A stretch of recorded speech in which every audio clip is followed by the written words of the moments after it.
Hello everyone, start करते हैं आज के वीडियो को। और आज के वीडियो में हम बात करने वाले हैं भारत के प्रधानमंत्री नरेंद्र मोदी जी की जो इजराइल यात्रा है उसके बारे में। हम सब ये एक प्रकार से वो लगा रहे थे, अनुमान लगा रहे थे कि आखिरकार भारत के प्रधानमंत्री जब ईरान और यूएस का जो एक युद्ध है वो मंडरा रहा हो, जिसमें इजराइल एक बहुत महत्वपूर्ण प्लेयर हो, उस समय इजराइल की यात्रा क्यों की। जो अभी बातें निकल कर सामने आई हैं वो तो एक अलग है, लेकिन इस बीच में कहीं ना कहीं जब इजराइल की जो यात्रा करना, तो ईरान सोच रहा था कि जो चाबहार पोर्ट है, चाबहार पोर्ट के कारण जो भारत है ईरान को महत्ता देगा। लेकिन एक दूसरा जो मतलब रास्ता है, मतलब भारत सोच रहा था कि चाबहार पोर्ट से डायरेक्ट हम यूरोप की तरफ मतलब डायरेक्ट यूरोप को कनेक्ट कर लेंगे। और अभी वर्तमान में चाबहार पोर्ट में भारत कर भी रहा है, ऑपरेट भी कर रहा है, भारत की कंपनियां ऑपरेट कर रही हैं चाबहार पोर्ट में। लेकिन अगर भारत का बजट देखा जाए तो भारत के बजट में अभी चाबहार पोर्ट के लिए 0 रुपए एक प्रकार से अलोकेट किए गए हैं, एक प्रकार से उसको रखे गए हैं, सिर्फ 0 रुपए दिए गए हैं चाबहार पोर्ट के निर्माण और उसके विकास के लिए। अब और इसी समय भारत के जो प्रधानमंत्री वो चले जाते हैं इजराइल, तो ये एक प्रकार से जो इजराइल है उसको एक मेंटल सपोर्ट कह सकते हैं या स्ट्रेटजिकल सपोर्ट भी कह सकते हैं।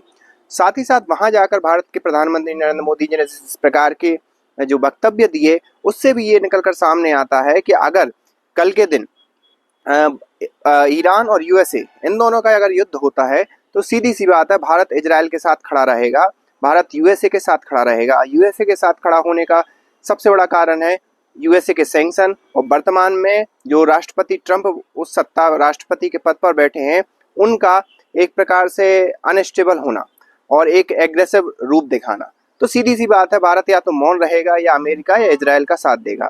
इजराइल के साथ हमारा थोड़ा सा एक अलग सीन चलता है, अलग एक प्रकार के रिलेशन है। उसमें हमने देखा था कि जब जो गाजा पर इजराइल ने अटैक किया, या इजराइल उसको कहता है कि आतंकवादी हमले का जो रिटेलिएशन किया, उस पर जब देखा जाए तो उस समय जब इजराइल के अंदर जो लोग गए वो भारत के ही लोग गए थे, सस्ते लेबर थे लोग। कई लोगों मतलब काम के लिए जो लोगों की जरूरत थी इजराइल के अंदर, वो भारत से ही लोग गए थे। और अभी ये चीजें निकलकर सामने आ रही हैं कि इस यात्रा में प्राइम मिनिस्टर मोदी ने मोस्टली जो फोकस किया है वो फार्मिंग में किया है, कि उसमें जो फार्मिंग है हमारी या जो खेती है उस पर हम ज़्यादा से ज़्यादा इनोवेशन लाएं। साथ ही साथ जो एआई डेवलपमेंट है या जो एआई के टूल हमें जो यूएसए से निकलकर देखने को मिल रहे हैं, वो टूल वहाँ से भारत और जो इजराइल है दोनों मिलकर बना पाएँ। साथ ही साथ जो हमारे जो रक्षा उपकरण हैं, एक प्रकार से डिफेंस इक्विपमेंट हो गए, मिसाइल हो गई, और भी अलग अलग चीज़ें हो गई, लड़ाकू विमान हो गए, तो इनके क्षेत्र में भी हम लोग रिसर्च करें। साथ ही साथ साइबर सिक्योरिटी हो गया। तो ये सारी चीज़ों पर भारत फोकस कर रहा है। साथ ही साथ ये भी निकलकर सामने आया है कि 50,000 के लगभग लोगों को फिर इजराइल भारत से बुलाएगा, जो कि इजराइल में अच्छी नौकरियों पर काम करेंगे। और क्योंकि वहाँ पर लोग कम है, सैलरी बहुत ज़्यादा है, तो भारत के लोगों के लिए वो कम, एक प्रकार से सस्ते लेबर हम कह सकते हैं। लेकिन अगर वो अमाउंट देखा जाए तो उनके लिए वो सस्ता है, लेकिन भारतवासियों के लिए वो बहुत बड़ा अमाउंट है, लगभग 1 से 1.5 लाख की सैलरी। ये जो अलग अलग रिपोर्ट आई हैं पिछले समय में जब लोग गए, तो उसमें निकल कर सामने आती हैं। अब ये तो था ये एक अलग मुद्दा।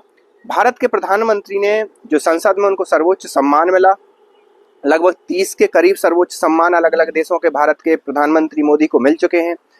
तो आप देखिए, फलस्तीन और इजराइल दोनों एक प्रकार से दुश्मन हैं, ओके, लेकिन फिलिस्तीन का भी सर्वोच्च सम्मान मिला और यहाँ इजराइल का भी भारत के प्रधानमंत्री को सर्वोच्च सम्मान मिला।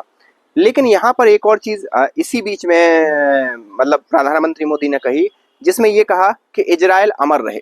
और इजराइल अमर रहे का मतलब जिसको ना पता हो, मतलब इजराइल आज भी था, कल भी है और परसों भी रहेगा। लेकिन जो पूरे मिडिल ईस्ट कंट्री हैं या ईरान है, वो किस चीज़ की ओर गौर कर रहे हैं या किस चीज़ का उनका प्लान है कि इजराइल को पूरा नेस्तनाबूद कर दिया जाए। तो ये एक सटल मैसेज है डिप्लोमेसी में, अगर कहा जाए कि आखिरकार इजराइल अमर रहे, मतलब भारत डायरेक्टली और इनडायरेक्टली इजराइल के साथ है। और हमने गाजा और इजराइल का जो था इशू, उस पर भी हमने देखा है कि भारत की प्रक्रिया सधी हुई रही है या इजराइल के पक्ष में रही है। और इसलिए भी रही है क्योंकि भारत भी इस प्रकार के आतंकवादी हमलों को देख चुका है, और उसमें जितनी भी मिडिल ईस्ट कंट्री थी उन्होंने पाकिस्तान का साथ दिया, ईरान ने भी पाकिस्तान का साथ दिया, और ईरान के जो अभी दुखद उनकी मृत्यु हो गई, उस समय के राष्ट्रपति भी पाकिस्तान जाके कुछ वक्तव्य देने से बचे, लेकिन वहां पर भी जाके उन्होंने कश्मीर के मुद्दे को उठाया। तो ये सारी चीजें भारत देख रहा था और अभी भारत ने उसका एक प्रकार से सटल जवाब भी दिया है पूरे मिडिल ईस्ट को कि भाई ऐसा है कि अभी हम एक रणनीतिक तौर पर एक स्वतंत्र राष्ट्र है और हमें किसका साथ लेना है किसका साथ नहीं लेना है ये हम डिसाइड करेंगे, हमारी डिप्लोमेसी डिसाइड करेगी, ना कि आप। ये पूरा का पूरा एक दौरा कहीं ना कहीं भारत की एक स्ट्रेटेजिक ताकत को भी दिखाता है, और जो फायदा हुआ, जो फ्री ट्रेड एग्रीमेंट की बात हुई, वो तो एक अलग बात ही है। आप इस बारे में क्या सोचते हैं, आप हमें कमेंट करके बताइए। मिलते हैं नेक्स्ट वीडियो में, तब तक के लिए थैंक यू।